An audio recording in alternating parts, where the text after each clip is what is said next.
Regularly meditate on the Word of God. I can never overemphasize that.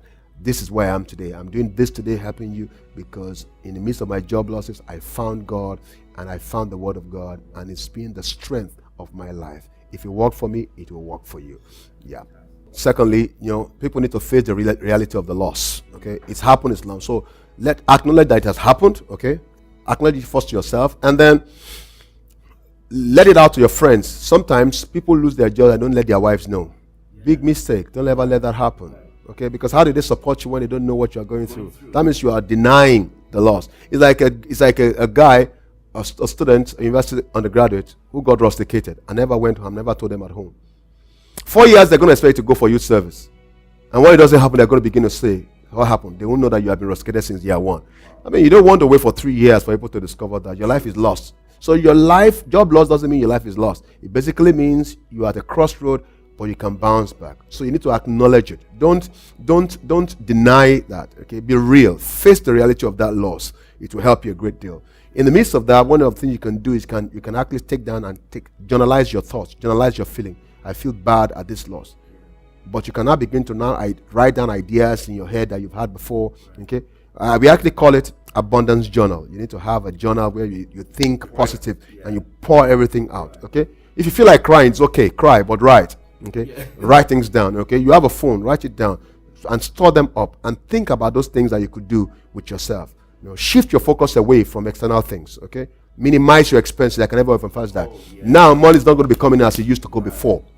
So you need to minimize your expenses. So excesses, things that we like. Minimize excesses. Stop eating out. Okay, but minimize your expenses, because don't forget your source of income is now blocked for now.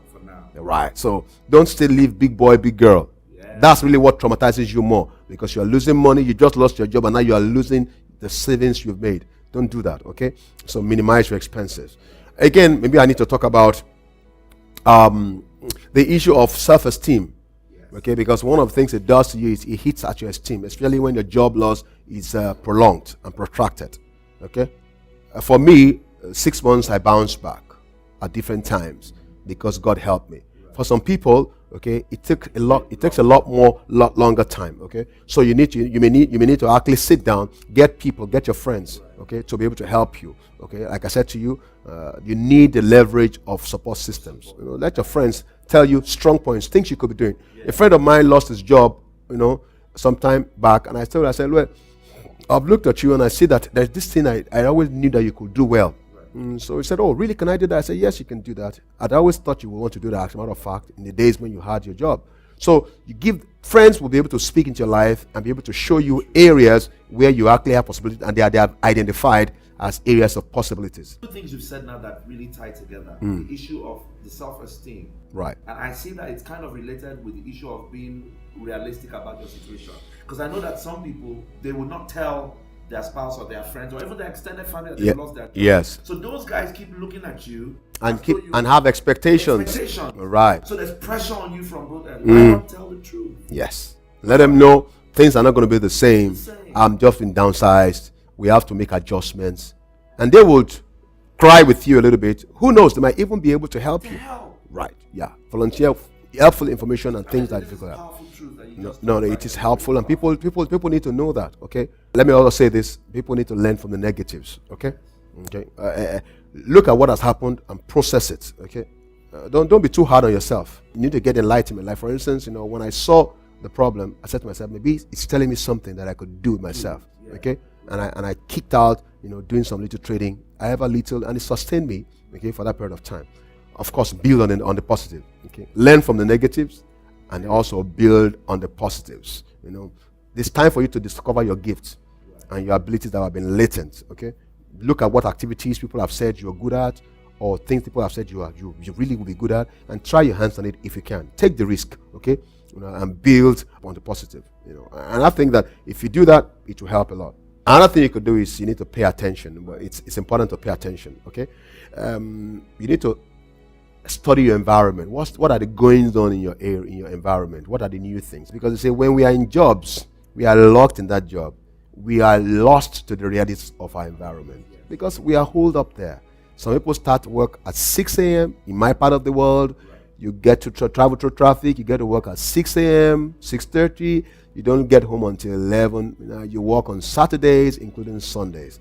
Clearly, you are oblivious of the world outside your work. So when you lose your job, it suddenly dawns on you that there is some other world apart from the world you have been holding for the last 15 years.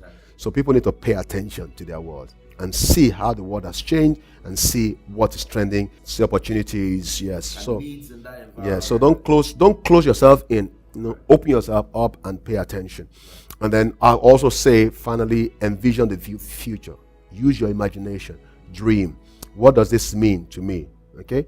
And what can I do with this? Okay. And I think it'll help a lot if you open your mind. Okay.